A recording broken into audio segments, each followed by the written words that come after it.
I wonder how many times Splash is going to screw up the intro today.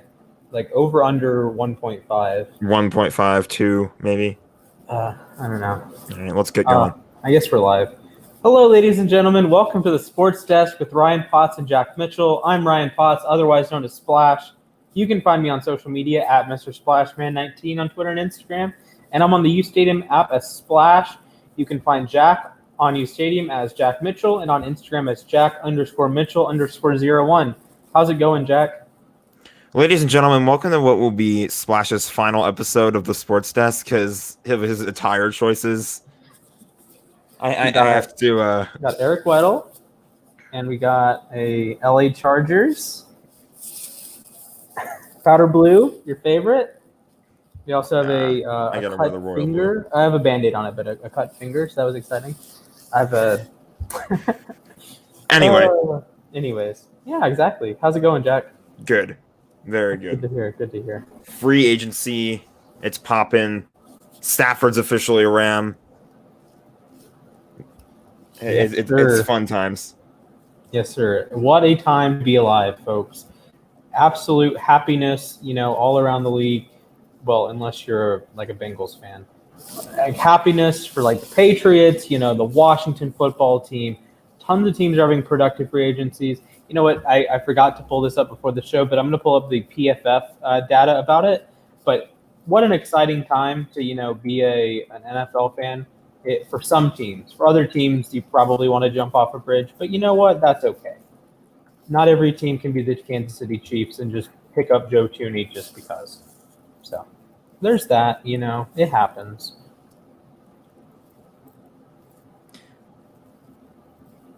The Patriots, this is like an atypical year for them, for sure. And who do they get? There's a huge list. Yeah, we got... I can probably just control F Patriots. So they lead in WAR change and they lead in percent improvement. They signed Patrick Chung retired. They re-signed Kyle Van Noy and they get a 4th round compensation pick for him in the draft as well. So that's fun. They signed Hunter Henry, our boy, our co-worker, Hunter Henry. They also signed Jonnu Smith. They signed Nelson Aguilar. They signed Kendrick Bourne. Really trying to bolster the offensive repertoire with Cam. They re-signed Cam. They got Devon Godshaw, Matthew Judon, Jalen Mills.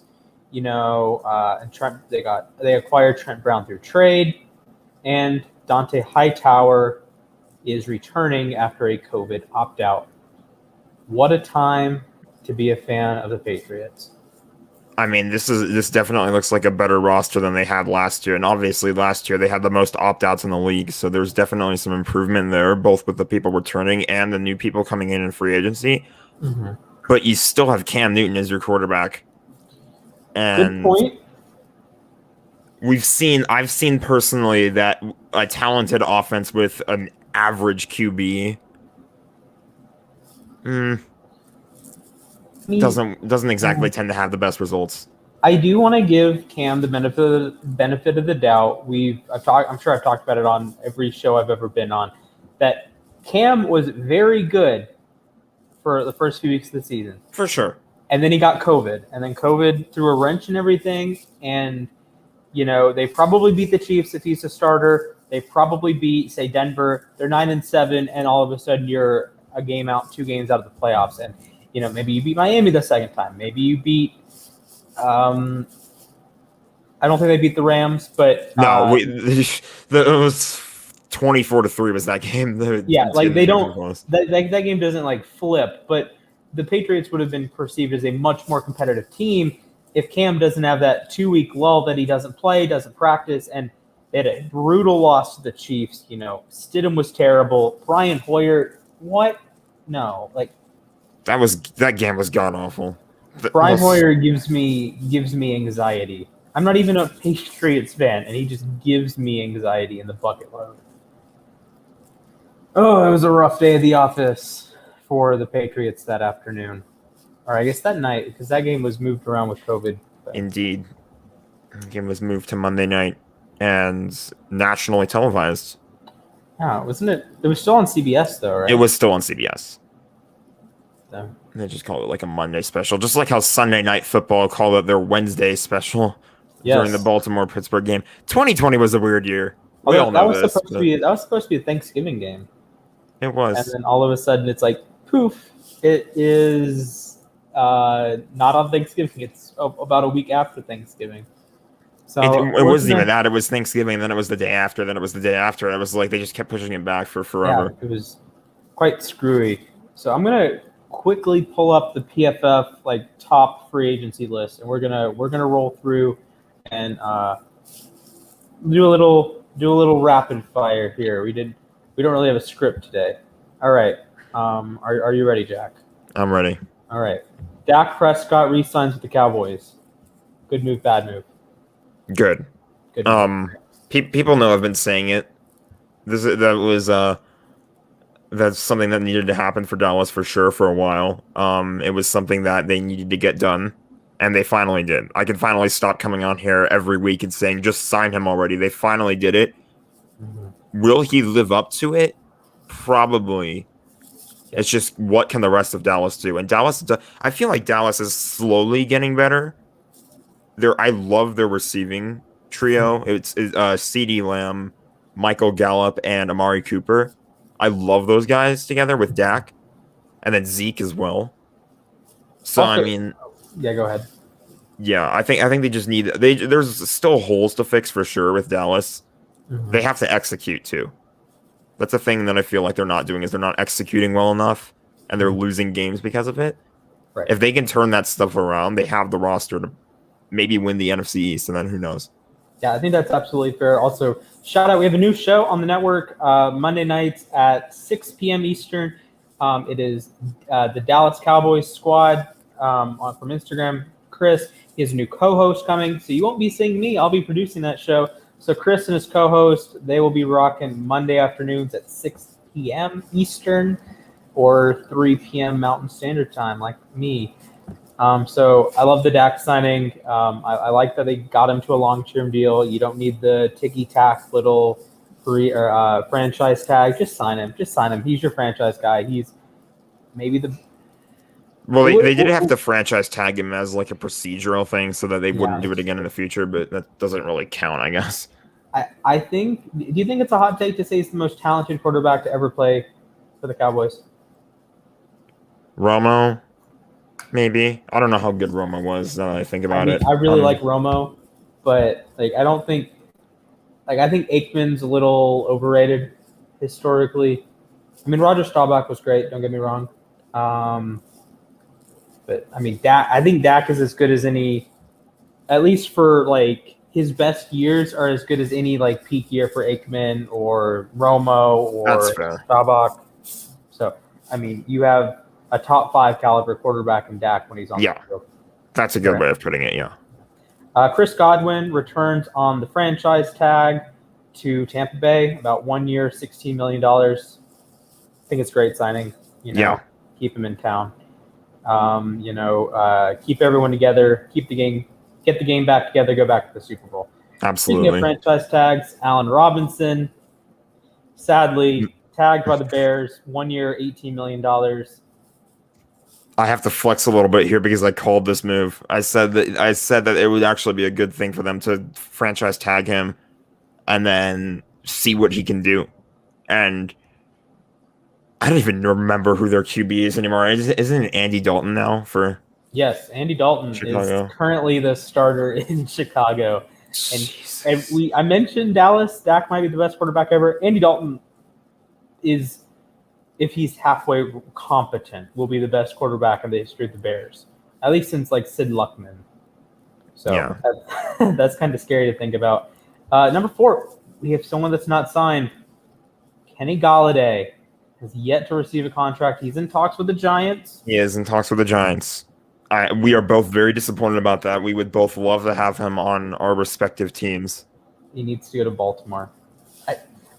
We've been through this. I haven't looked at the chat, but if the chat's like, "Oh, Baltimore sucks," the chat's currently debating about whether or not I look like Jim Carrey from Dumb and Dumber. Yes, smart chat. All right. Galladay. Love Galladay.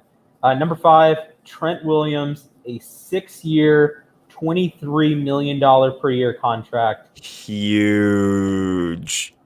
That's a dub. That's a dub. That's Also, a W. Like, I shout hate out it to my because man San Raj. Francisco. I'll be on tomorrow to talk about this contract with Raj. So tune in for 6 p.m. tomorrow afternoon. No offense, buddy. We're just division rivals, but no, this for real. This is like a huge signing for them. Trent Williams is elite. He's somebody that he was like one of their biggest. Did they trade for him or did they sign him? I forget. They traded I remember what Raj said. He said it was, I believe, a third for like a 7th. I'll just say acquisitions. He was one of their biggest fine. acquisitions, and he just completely transformed that team. I feel like He made players stepped right in for Joe Staley. Yeah, he made the O-line so much better. San Francisco, I feel like if they stay healthy, they could be a threat again. Absolutely. Number 6, Justin Simmons was originally tagged, just got a bag. It was somewhere in the range of 4 years, $60 million, right? 4 years, $63 million. He got a bag. And Justin Simmons is as good as any safety in the NFL. You know, you can put him up with Minka, Matthew, Blitz Boy, your boy John Johnson. Although not really my boy anymore. He's not your boy. We're going to get to him in a little Jordan bit. Fuller's my boy now, I guess. Speaking of safeties, Anthony Harris, number 7, hasn't been signed yet. I was banging the table for him to come to Baltimore. I don't think that's going to happen. I don't think he's going to go to Cleveland either, which is good because they got John Johnson. But Anthony Harris is stud. You know, Nick talked about him on the main show Thursday night at 6 p.m. Eastern. And Anthony Harris is a darn good player, but he's currently not signed. Sign him. Get him on a team. He's too good to be a free agent still. He'd be interesting in LA. He would, honestly. You guys are like in a weird cap situation. In Tampa Bay, the cap doesn't exist. They were able to re-sign PFF's number 8 player, Levante David, 2 years, $25 million. He's one of the best linebackers in the NFL. You know, he's a guy that should be a Hall of Famer down the line. Brandon Scherf, 2020 All-Pro, goes back on the franchise tag, 1 year, $18 million to the Washington football team. Washington is huge this year, I feel like, too. I feel like I was talking about Dallas and how they have a legitimate shot at maybe winning the division if they shore up what they need shored up. But Washington has just gotten loaded. And we'll get to another signing here soon that it's insane what they got. Absolutely. They got a huge weapon. All right, number 10, we got our man, Hunter Henry, a 3-year, $37.5 million year with the Patriots. What you thinking? Hunter, if you're watching this somehow, congrats. That's a big deal for him. That's a big deal for the Patriots. I feel like they needed some tight end help. And Hunter Henry is... I don't see his name as much as I should, honestly. Yeah. On like a game day or something. I feel like he's a little bit more underrated than normal. Mm-hmm. He's really talented. He's as talented as they come on tight ends, honestly. And I think, you know, he was playing behind Waller and Kelsey in the AFC West, and that can play a role. That's true. And, you know, he's not wasn't the number 1 target in LA. That's Keenan Allen. He wasn't the number 2 target most of the time. That was Mike Williams. And sometimes it can be hard to be a tight end on a really pass-heavy team like the Chargers. Oh, I wonder who's wearing Chargers gear. So it can be hard to be the number 1 tight end, but be the number 2 or number 3 option. And we'll get to the other tight end that the Patriots picked up in free agency in a little bit. But we're gonna move back to wide receiver. Will Fuller, number 11 on the list, 1-year deal in Miami. I love this. You know, that's big. Yeah, he's a guy that can separate, and Tua needs separators. You know, I know people on the app are like, "Oh, well, he's a deep threat. Tua can't throw the deep ball." Have you watched Tua play football? He can hit anything, and Will Fuller has the speed that it doesn't have to be 50 yards down the field. Any separation, and Tua can hit it. You know, he had 50-50 receivers like Parker and Williams and Gesicki. He's turning them into 70-30 receivers just on ball placement alone, and that's something special that Tua does. It is. And I feel like the only complaint I have about this signing is that can he stay healthy? because that's been a sort of a problem for him the last couple of years. Mm-hmm. But if he, yeah, but if he stays healthy, he's gonna kick ass. That's such, like you said, he creates that separation. He's such a speedy guy. Mm-hmm. This is huge. This is absolutely huge for Miami. I love this for them. So this is a re-signing, I guess, of sorts. Number 12, Taylor Moton, back to being the right tackle in Carolina. On the franchise tag, 1 year, about $14 million. I really like it. I know he's not maybe the biggest name at right tackle. You know, he plays in division with Ramczyk and now Tristan Wirfs. So he may be the third best right tackle in his own division, but that doesn't mean he's not a great player. You know, he's a top 20 tackle every year by PFF the last 3 years. He's 81 grade this year. He's a stellar guy, you know, and that's something that, you know, Carolina's going to need, whether they bring back Bridgewater for the future or they go trade up for Fields or trade for Watson or trade wherever. You need a good right tackle, and that's valuable. Yeah, that's big for them. And I think it sounds like a pretty good deal for the franchise tag. So, okay, you know what else is big? That was such a stupid segue. Joe Thuney's contract is gigantic.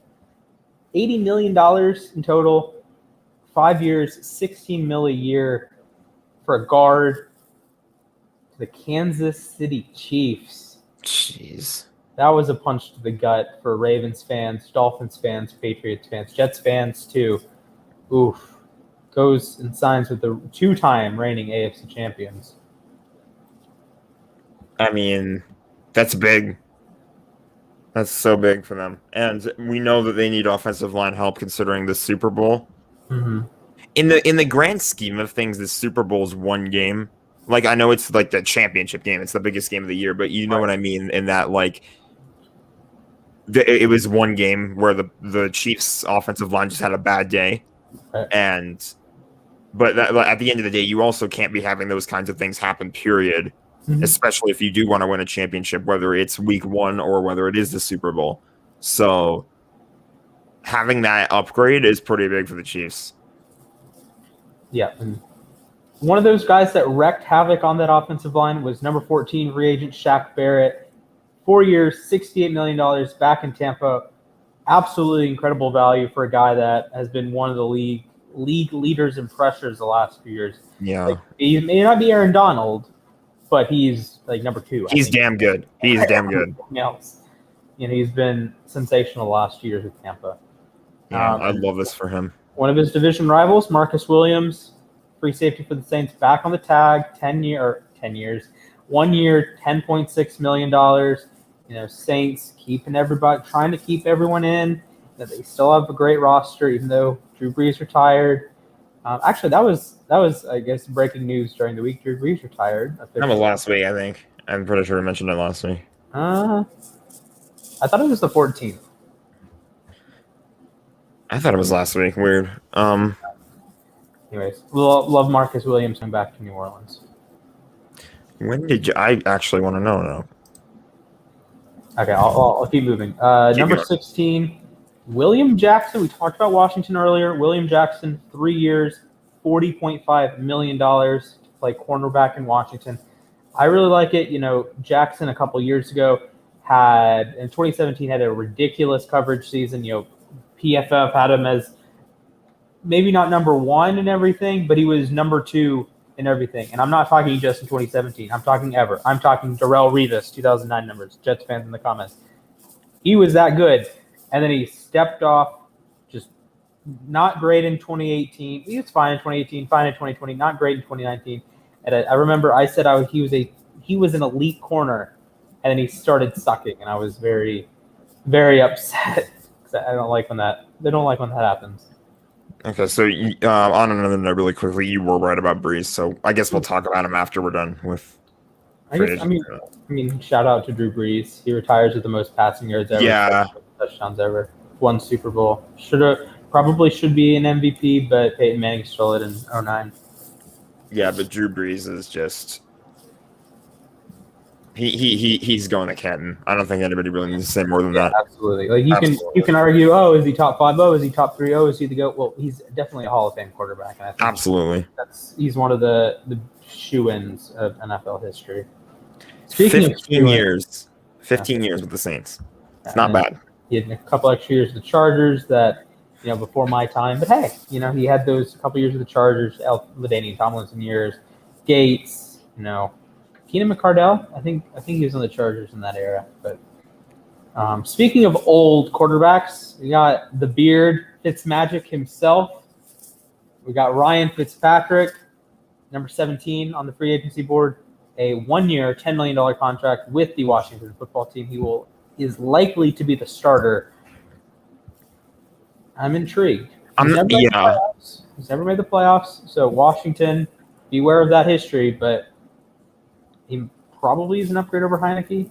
I'm a little intrigued by this one too. I actually see that. I think that, he looks like he's going to be the starter. He's my guess for the starter, but I wouldn't be surprised if there's a little QB competition between him and Heineke, because, like you said, Fitzmagic, he's never been in the playoffs, and Heineke had that one playoff appearance, and he almost beat the Bucs. Right. Again, just one game, so small sample size here, but I do like the signing. I think it could create some healthy QB competition, and either way, I feel like Washington will be a lot better next year too. Yes, I think so too. I have money on them to win the division, and they could be a 9, 10, 11 win team. So before we move on, make sure you like the stream, subscribe to the channel, no matter what you're watching on, whether it's Periscope, YouTube. Are we on Twitch? Yeah, Twitch. Let's see, it's Twitch, YouTube, Periscope, and the U Stadium app, of course. Yeah, I guess. So YouTube, Periscope, Facebook, and Facebook, that's right. Make sure you like it, make sure you comment, make sure you smash that like button, you hit that subscribe button. Stay tuned in. We have a ton of stuff rolling out, new shows every week essentially. So yeah, let's move on to a guy that hasn't found a new team yet, Richard Sherman. Just chilling there on the open market. I feel like this has only taken a little bit for Richard Sherman to get signed because he's older now. Mm-hmm. He's getting up there in age, but I think Sherman is still. I'll stop short of saying elite. He definitely used to be. I think he's kind of fallen off a little bit as of late, but he's still definitely a force in the secondary. Absolutely. He made San Francisco a lot better. And, I feel like he would be a great addition to any team. What's a team that needs secondary help? Dallas. Get him on Dallas. Why not? Yeah, he played in Dan Quinn's cover 3 back in Seattle. Dallas would be a perfect fit. I don't know what PFF has, but yeah, Dallas would be a perfect fit for Sherman, I think. So staying in the NFC East, we got Leonard Williams, who he got a bag. He got a bag. 3 years, $53 million. And here's the thing. You think that's an overpay? I think New York actually saved money by giving him this specific contract. If they had given him, let's say they said let him go or whatever, I think the cap hit would have been weird. Or if they had kept him on the tag or something like that. He was very good in 2020. He's a consistently great run defender, and he was able to rush the passer this year. He had a 72 pass rushing grade this year. That's very good, or pretty solid. That's solid. Interior edge guy. He can do both. But I like it, and we're gonna move to your division, Jack. J.J. Watt to the Arizona Cardinals. I think we've discussed this before. Obviously, we both know this is definitely big for the Cardinals. I said J.J. Watt wouldn't hurt them at all, and it's about where we stand. I mean, put him and Chandler Jones together, that's pretty strong. They did lose Hassan Reddick, and Reddick, I know he had a pretty good year last year. It's just we don't know if it's going to be an anomaly or not. Mm-hmm. But again, J.J. Watt doesn't hurt at all. He's a force for sure. Right. I think there's been some can he stay healthy questions as of late. I don't know how true that is, but I think he should be okay. I think he should relatively be fine. Everything should be fine.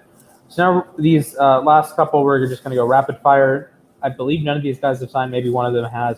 Mitchell Schwartz has not been signed. I want Baltimore to take a look, but who knows? He's one of the best tackles in the league when he plays. Mitchell Schwartz has to be signed. that I don't know why they cut him. He could retire. That's a possibility. I think it was for cap reasons that he got cut. But Baltimore, take a look at him. Speaking of Baltimore, take a look at him. Desmond King has not re-signed with anyone. He's still out there. If you need a corner, go get Desmond King. Number 23, Marcus May has gone back to the Jets on the franchise tag, 10 years, $10.6 million. Then we're going to skip number 24. We'll come back to number 24. Number 25 is Adoree Jackson, was just let go. Or here's the situation with Adoree Jackson. He was a 2017 first-round pick, which means 2021 would have been his fifth-year option. Tennessee picked up that fifth-year option, and then the day before the deadline, which was a couple days ago, they said, we don't want to pay you. And Adoree Jackson's a free agent now. So he's just chilling there on the open market. If you need a corner, he's an unbelievable athlete. He was a first-round pick for a reason. He's a guy that can contribute on special teams as well, if that matters to you. He can be I think he can be a very good number 2 corner. But we're going to give a little moment of silence for Jack and his Rams. Number 24, John Johnson. A 3-year, $33.75 million deal with the Cleveland Browns. Pain.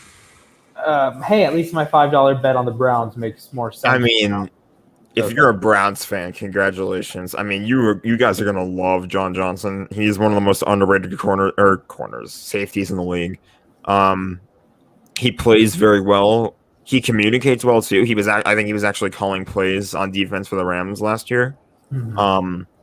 And like the communication is so important. I think that we mentioned that when we talked about how he was a free agent last week. I think the fact that the Rams communicated so well is why they're one of the best defenses in the league. And losing John Johnson hurts. I'm not exactly worried about safety. I think Taylor Rapp, he had a bit of a down year last year, but I think Taylor Rapp will bounce back, especially with more play time. Jordan Fuller was insane last year. He had a couple 4th down stops. He had a couple picks on Tom Brady. That was week 11, I think. And yeah, I'm not worried about the Rams defense as much, but losing John Johnson definitely hurts. His attitude and his energy was insane, by the way. The dude goes crazy, especially when like something good happens on defense, like they get a pick or they get a touch. You remember his celebration against the Saints when he had that pick in the NFC Championship game? He was like doing this dance or something. Like that was such a long time ago. His energy is insane. Yeah, losing him hurts. You got a good one, Cleveland. Losing him does hurt, and there's the top 25 free agents. Out of that group, if you haven't signed yet, King and Galladay, of course. I do keep checking my phone to see if I get a Ravens sign Kenny Galladay notification. I know I'm not going to get it. I'm sure Jack knows he's not going to get a Rams sign Kenny Galladay notification. But I hope I do, but it's probably not going to happen at all. We have to hope. We have to hope. We can at least hope. Who is that one guy you skipped over, by the way? Oh, it was John Johnson. Oh yeah, we saved it for last. Yeah. Your man, John Johnson. So I do want to give a quick shout out. One of the shows we launched this week was U Bracketology with me, Baltimore Alec, and Fifth and Goal, or Jacob. Jacob's mic decided to spaz out, so we had to drop out halfway through. But March Madness, real March Madness started today. Big shout out, huge shout out to the Oral Roberts Golden Eagles, a 15 seed. 15 seed beating a 2 seed. Only the 9th time in history. 2 seeds are now 132-9. I believe I got that right. Yeah, 132-9 against 2 seeds. Oral Roberts is that number 9. And they're only the 10th team, 15 or higher, to win a game in March Madness. They could give Florida a nice run. Florida played really sloppy against Virginia Tech, but they pulled it out right at the end. Oral Roberts took advantage of Ohio State, 15, 16, 17, 18, 19, 20 turnovers. Holy crap, Buckeyes, what are you doing? Big shout out there. And also big shout out to the Oregon State Beavers. They steamrolled through the Pac-12 tournament, got a 12 seed in the big dance, and then said, hey, Tennessee, nice 5 seed you got there. take the L. So huge win for the Beavers. West Coast represent. So 2 huge upsets early today. I know Johnny Hecker. I'm pretty sure he's happy about that. I'm pretty sure Johnny Hecker. I could be wrong. I hope I'm not, but I'm pretty sure he's the Beavs guy. I follow on Twitter. I don't know for sure. Johnny Hecker? Did he go to Oregon State? He did go to Oregon State. Well, yes. JB Long, who's the Rams radio announcer, he tweeted in support of them. Gotcha. Huh. He holds the Super Bowl record for longest punt. He does. Good job. 53. The most painful Super Bowl in existence. Is Kenny Galladay did the Giants official? Is it? I don't think so. Someone in the No. comments, M. Jill Beck. I have no idea if I pronounced it. I don't know if that's right. a prediction or if you're just being. Yeah, I mean, I think that's going to happen. I don't know if that is official yet. It looks like it is. Hey, if you want, okay, they're close. Yeah. If you want to get these quick notifications, make sure you download the U Stadium app. Trust me, Nick and Frankie do it faster than anyone, faster than ESPN, faster than Bleacher Report, faster than Yahoo. They're quick with it. They're connected. They get those rap tweets out ASAP, and they crash the app if they tweet about or if they post about Deshaun Watson or the Jets in general. Yeah, that's true. That's true. All the Jet spots. Shout out to Jet spots. I mentioned the most painful Super Bowl existence earlier, but speaking of Super Bowls, we have the new NFL TV deal. Yes, we do. Yes, we do. And there are some W's and there are some L's on this TV deal. Let me just go through it really quickly. Let me run through it. So, this is the picture.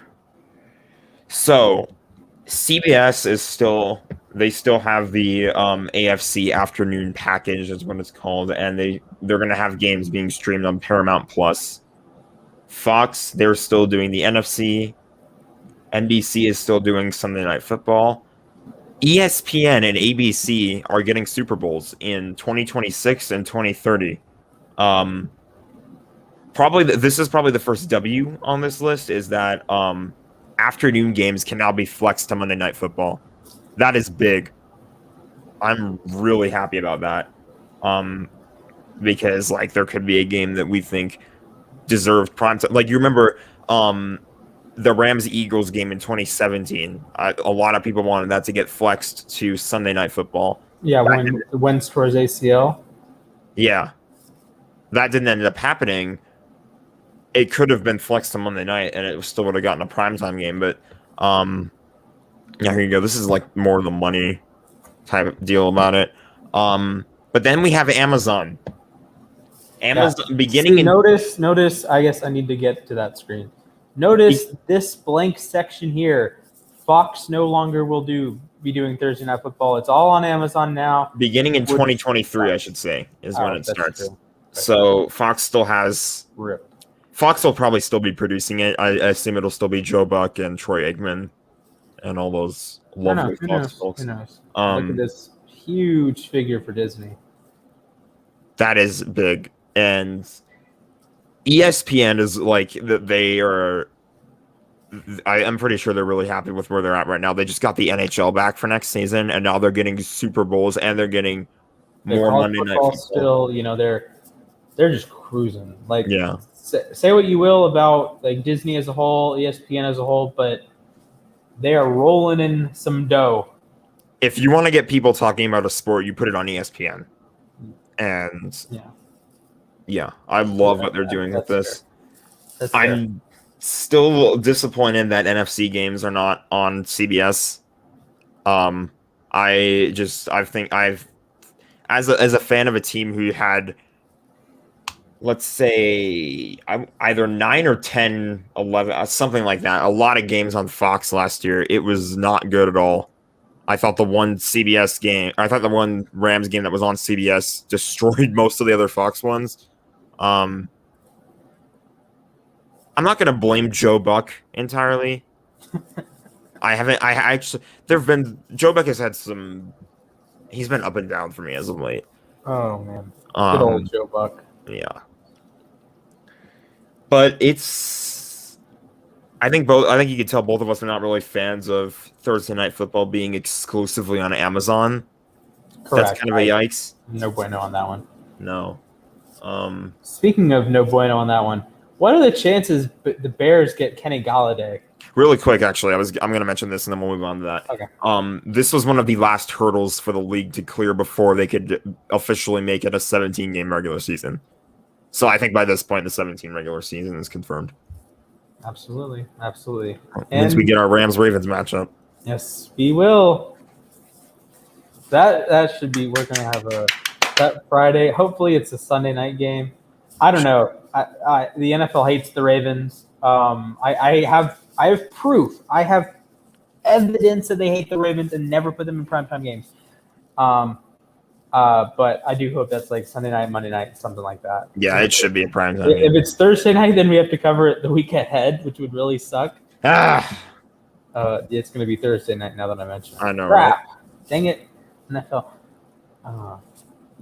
Did you know that the Ravens went over 7 years without hosting Sunday Night Football? Did they really? Yeah. Cleveland went like 11 years, though, I think. But the problem is Cleveland was bad. Cleveland was genuinely terrible at football. Baltimore won a Super Bowl, and they didn't host a Sunday night game for the next 6 full seasons. Their one NBC game, I think if NBC still did the kickoff game, I think that would have been it. I don't know if they did the kickoff game back in 2013. That was in Denver.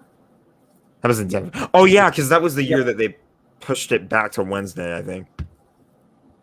I think it was. I don't remember. No, that was the Cowboys. That was Giants-Cowboys. That was because of the inauguration, or not inauguration, State of the Union address from Obama, I guess. Something from Obama in 2012. Something presidential. Yeah, pushed the Giants game to Wednesday. But in 2013, it was Broncos-Ravens to open the season. But since the Orioles were in town, the Ravens had to say, yeah, we're going to just go play in Denver. And then Peyton had 7 touchdowns, and the Ravens did not make the playoffs that season. So they had 0 home Sunday Night Football games from week 3 of 2012 through week 9 of the 2019 season. They won the Super Bowl in there. They went to the playoffs in 2012, 2014, and 2018. They were above 500 in 2017. They went 8-8 in 2013 and 2016, and their one bad year was 5-11 with every single player on IR in 2015. 0 Sunday Night Football games. Or home Sunday Night Football games. Can you see why I'm annoyed with the NFL? It's weird. There's my rant for the day. Anyway, back to the question. What are the chances the Bears get Galladay? I say minimal because Mr. Allen Robinson. Yeah, I don't see it. Like, as much as I would love to see Robinson and Galladay together, I don't think that's going to happen. I don't think Chicago would do that. I feel like they're more like they like Mooney. I think they still like Anthony Miller, whatever he can bring. They have like 50 tight ends, which isn't an exaggeration. They actually have 50 tight ends on their roster. I would say under 5%. If we're being fair and say he can sign with any team in the league, probably 3%. But I don't see it. No, I don't see it. No, it's really slim. It'd be cool, but probably not going to happen. Yeah, I don't see it. He's probably a Giant. I know the Bengals are a little interested. I think the Ravens have some sort of a shot. I guess maybe 10%. He's not going back to Detroit. I'm pretty sure about that. But it seems like it's the Lions and Bengals. I would probably say like 50%, maybe 70% Giants, maybe 15% Bengals, and then like 15% some other team. The Bears made Galladay an offer. Did they? Didn't they push? Did that happen earlier? I think. I don't remember. I think I wasn't. Let's see. I don't know.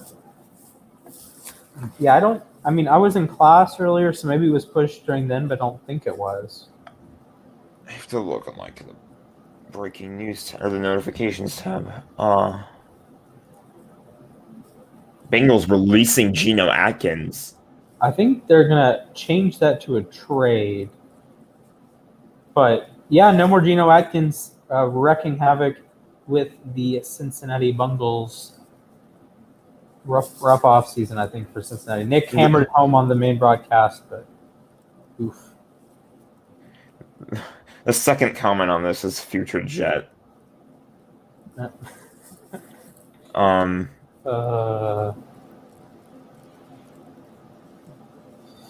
Oh boy. Oh boy. All right, so we're gonna head into some hot takes real quick. We got a few. Let me pull up the good old hot take-o-meter. Our friend of the show, a hot take-o-meter. Or would we call him a co-host? Like what should we call the hot take-o-meter, Jack? I think friend of the show is fine. All right, friend of the show. Friend of the show. We got Milk, Bell Pepper. Now, you guys know it. You guys love it. It's the hot take-o-meter. Let me take down the brand real quick. There we go. We said we were going to get that fixed last week. We didn't. We'll get it fixed next week, hopefully. Oh, yes, absolutely. Yeah, just pretend you don't see U Stadium Sports Desk on it, because we're definitely not the sports desk. Are we? No. Maybe. I don't remember that ever existing. Anyways, yeah, let's check it out. So I'm going to pull these up real quick. I scrolled to – I guess I posted on the main U Stadium account. Whoops. Oopsies. Okay, go. Okay. Nope, not that one. We're having them. Okay, here we go. The Sports Desk, episode 10. Comment your hot takes. Number 1. This is from friend of the show, Big T, Tixa. Oral Roberts all the way, baby. In all caps with about 5 exclamation marks. Yes. Carolina Reaper. Let's be real here. Yeah, I mean that's probably very top of the scale there. Yeah, I mean it was fun to see them beat a 2 seed, but this is literally like what happened when UMBC beat Virginia last year. I think it was Virginia. 3 years ago. Yeah. 3 years ago.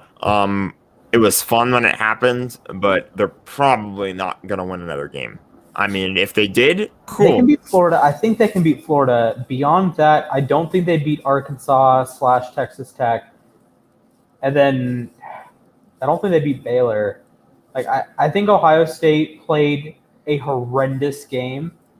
Like the one. Okay, we're gonna have a little.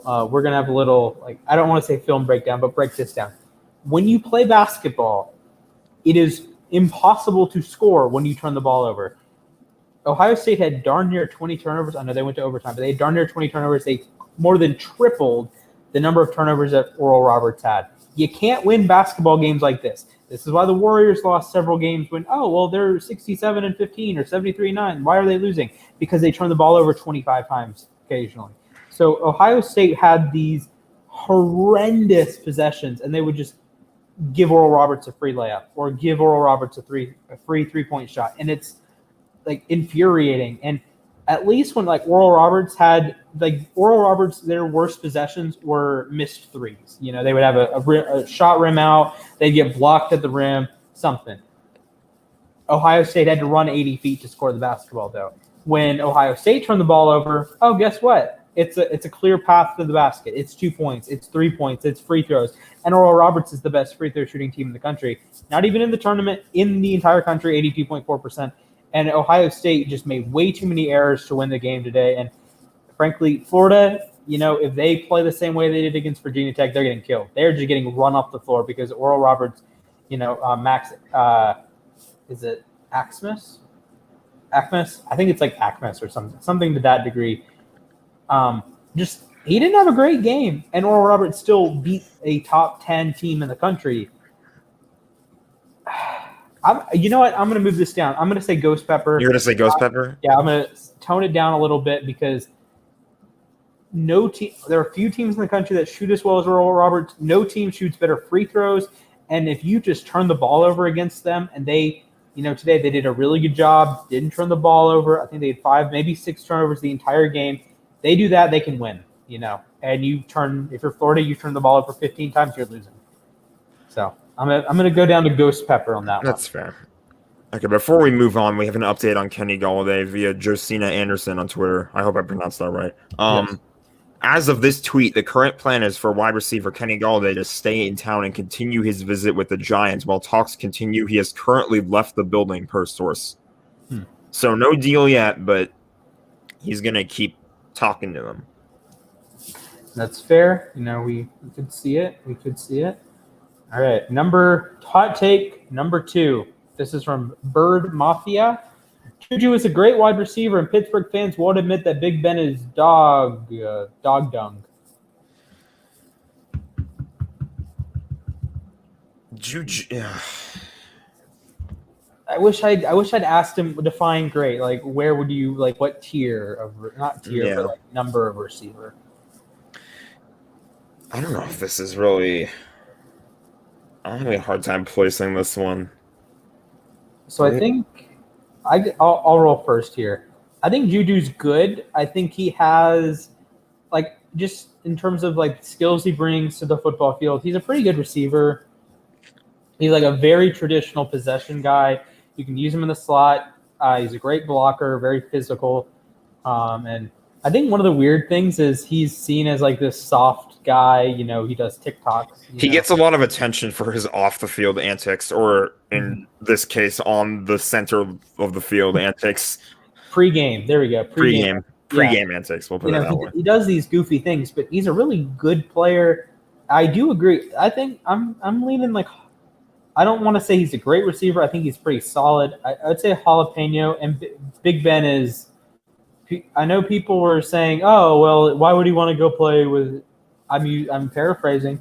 Why would they want to go play with the running back in Baltimore? Okay, well, one of the other teams that offered him a contract was Kansas City. I know darn well you don't think Patrick Mahomes is worse than Ben Roethlisberger. It was just curious to me why Steelers fans think Ben Roethlisberger's good at football. Yeah. Oh boy. I'm about where you are on this one, honestly. All right. Here we go. We are moving on to this is Chef Squill. Is Oral Roberts going to blow the competition? Kind of just talked about it. I think they can win. I think they can beat Florida. Yeah, I think we're kind of in the same boat there. They can probably win a couple of games. Are they going to win the whole thing? Probably not. No. It'd be cool if they did, but it doesn't look like it. That'd be legendary if they did. It would be amazing, a 15 seed winning the whole thing. Yeah, because at this point, no team seeded below 8 has ever even made it to the championship game, let alone won the darn thing. So let that sink in. This is from Kamish Johnson. Part 1, Deshaun doesn't get traded. Part 2, he doesn't play for the Texans. Part 3, Tyrod Taylor leads the Texans to a 500 record.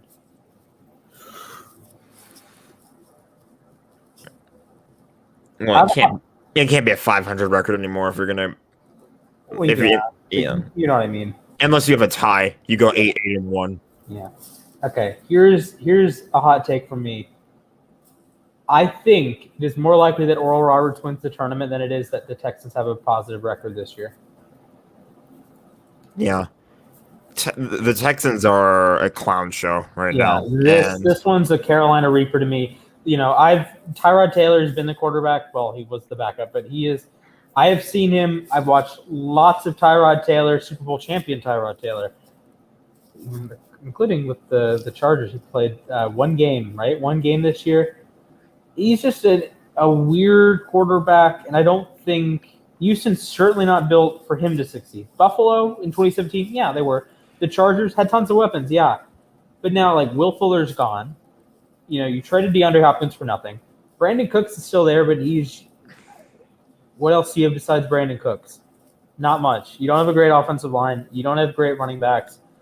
Hey, you got Mark Ingram. I guess he's not very good at football anymore, but oh boy. In a way, I kind of feel bad for Tyrod, honestly, because though every time he's left a team or he's been injured or something like that, he's basically launched, like, the person who came after him, he basically launched their career for the most part.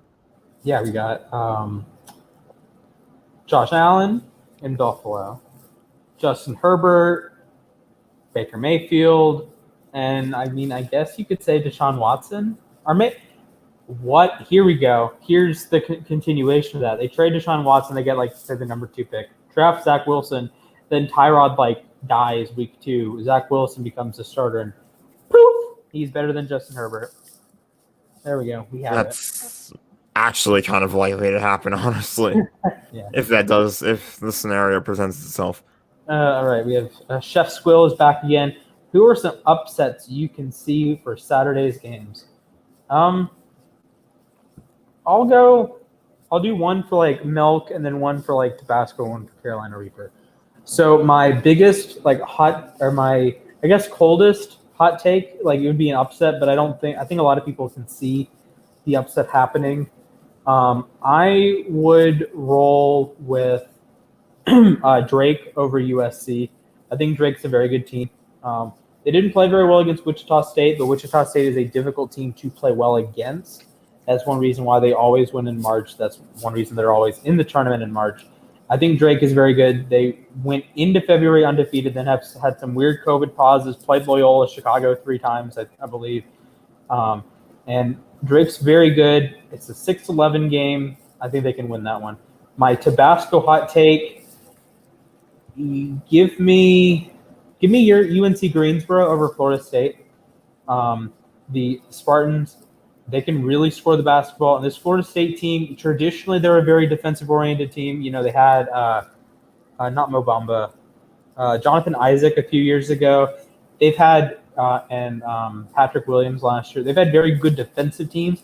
This is not one of those teams. Last year, they were a top 5, top 6, top 7 team. They probably would have been a 2 seed in the main tournament. This year, they're 4. They're not quite as good, and I think they can be exploited. Florida State should win, but if UNC Greensboro comes in and knocks them off, I wouldn't be surprised. Carolina Reaper, Abilene Christian over Texas, 14 over a 3 seed, or Eastern Washington over Kansas. Kansas is more to do with the COVID issues. Texas is more to do because I don't think they're as good enough to be a 3 seed.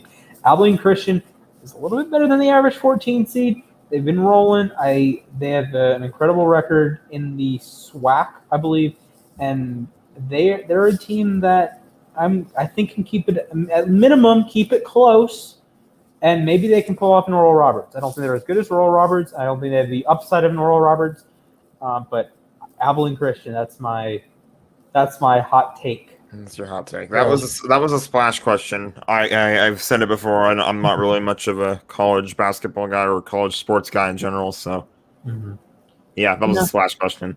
It's all good. This is from friend of the show, EA Baskerville. Fitzmagic for MVP. Ghost Pepper. Yeah. Because I put it on Ghost Pepper because the only possible way I think he really wins MVP is if the football team goes like 14-3 or something, and he's or just carrying them like so hard. I mean, I'm gonna tone it down a little bit. Maybe you can go with. I'm gonna go Tabasco. I think we've seen him put together stretches. Yeah, for sure. Elite play, and I'm elite, like totally elite. You know, say what whether it's stats, eye test, whatever. He has had stretches of elite play in his career. He's a very streaky player. Absolutely, and I think that's one of the things that. Shoot with we're gonna jump. I'm gonna jump to baseball for a second. With the 60-game season, it was like if you had a streak of 40 games, that's all of a sudden 2/3 of the season, and you can win the MVP off that stretch. You know, you can win the MVP by playing really good baseball for like a month and a half, essentially. The NFL, if Fitzpatrick can string together a couple of his streaks in a row at a good time, and Washington wins 13, 14, 15 games, I could see it. You know, in 2015, I'm going to draw this parallel. Fitzpatrick, Carson Palmer, actually former teammates. Palmer was second in MVP voting down in Arizona in 2015. He had 35 touchdowns, second in the NFL. What's not to say that touchdowns are down a little bit and Fitzpatrick throws 35 touchdowns or he throws 37 touchdowns. He's had 30 in his career before. He has Terry McLaurin, he has Curtis Samuel, he has Antonio Gibson. So you can have if he's started, he could have a 4,000-yard, 30-touchdown season. I wouldn't be shocked. I don't think it happens, but I wouldn't be shocked. And you can throw in some short fields. Say Chase Young gets a strip sack, you get the ball in the 22, you score a touchdown. He could have maybe slightly inflated stats if Terry McLaurin breaks a touchdown here or there. Curtis Samuel breaks a touchdown here or there. Antonio Gibson takes a screen for a touchdown. Curtis Samuel was a signing we forgot to mention. A great player. He was that big weapon I mentioned for Washington earlier that I talked about, which we all know that's gigantic. I love him opposite Terry McLaurin. That is great for Washington. He's a stellar player, and I believe Washington got I don't want to say superstar, but they got a stud. They got a stud in Curtis. Yeah, I'd say stud. Yeah, I don't know what Fitzpatrick's MVP odds are. I think probably most of the reason why he won't win MVP is because he's not a guarantee to start all 16 games, or he's not likely to start all 16 games because it's still an open competition, probably an open competition. If Heineke just beats him out, then okay, well, you're not a starting quarterback, so it doesn't matter. So I like it. I know there was at one point when Fitzpatrick was on the Jets, I made a bet with someone that if Fitzpatrick won the MVP, I would have to get off the app forever. Fitzpatrick got benched week 6. So, and we'll end off by from this quote that I love from Fitzpatrick. Every week is a revenge game for me because I've played on every dang team in the NFL. Not wrong, sir. He's played for. I'm gonna get the list. Nine. Oh wait, let me try to guess the 9. Hang on, let me pull it up. Okay. You get the list. I got it. Okay, here we go. So he played with the Buffalo Bills. I'm not going to do it in order. Buffalo Bills, New York Jets, Miami Dolphins. Yes. Cincinnati Bengals. Yes. Houston Texans. Yes. The now Washington football team. Yes. There's 3 more. Tampa Bay Buccaneers. Yes. St. Louis Rams. Yes. They were the St. Louis Rams. They were the St. Louis Rams, but yes. And, oh, boy. Now I got to say, I missed one of them. I got to think.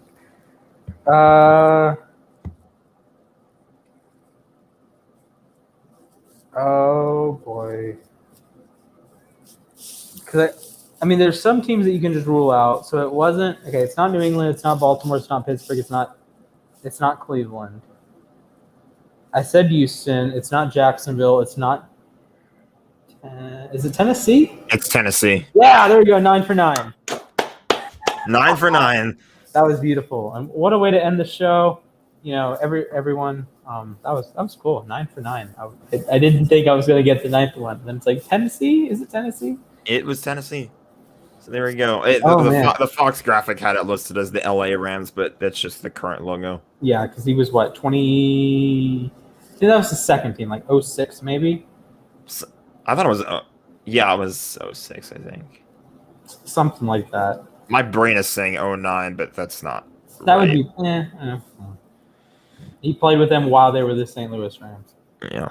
All right. Anyways, one last hot take, by the way. Oh, okay. Let's from go. Steven. He says Giants win NFC East.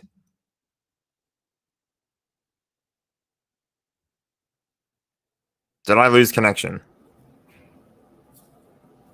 I actually predicted them to win the division last year, or really early on in the process. I'm gonna say Scotch Bonnet. I don't think we've ever used that one. I'm gonna say Scotch Bonnet. I think defensively they overachieved in 2020. Let's just say they do that again, because as far as I know, they brought back most of those pieces, and I think you bring back most of those pieces. Hypothetically, you're that good again, maybe. For sure. That's about where I'm at. And like offensively, you're getting Saquon back. Maybe if you like draft a Kyle Pitts or I mean, I can see them being a relevant football team, but I don't know if I see them winning the division. Does that make sense? that's about where I'm at. They could probably contest it, but I still think right now it's Washington's division to lose. But we'll see. All right. Speaking of Kyle Pitts, this is from friend of the show, I Eat Sand. Kyle Pitts is better than all other weapons in the draft. I agree. That's a milk take for me. And I think I know, Jack, you haven't looked at much of the draft, but I can assure you Kyle Pitts is a menace to society. I hear his name a lot. I'm sure he is. Yeah. So we're gonna wrap it up here. We're gonna try to get into the 61-minute mark. Thank you guys for watching. Make sure you like that stream. Make sure you hit the subscribe button. Throw us a heart emoji on Facebook. Throw us a thumbs up on Facebook. Throw us the crying emoji on Facebook, I guess, if you're a Ravens fan like me. Keep an eye on the U Stadium Live Network. We got a lot of new shows coming your way soon. So. Everything is popping right now. And thank you guys for watching. It was another banger of a show, hopefully. And we are out. Peace. Peace.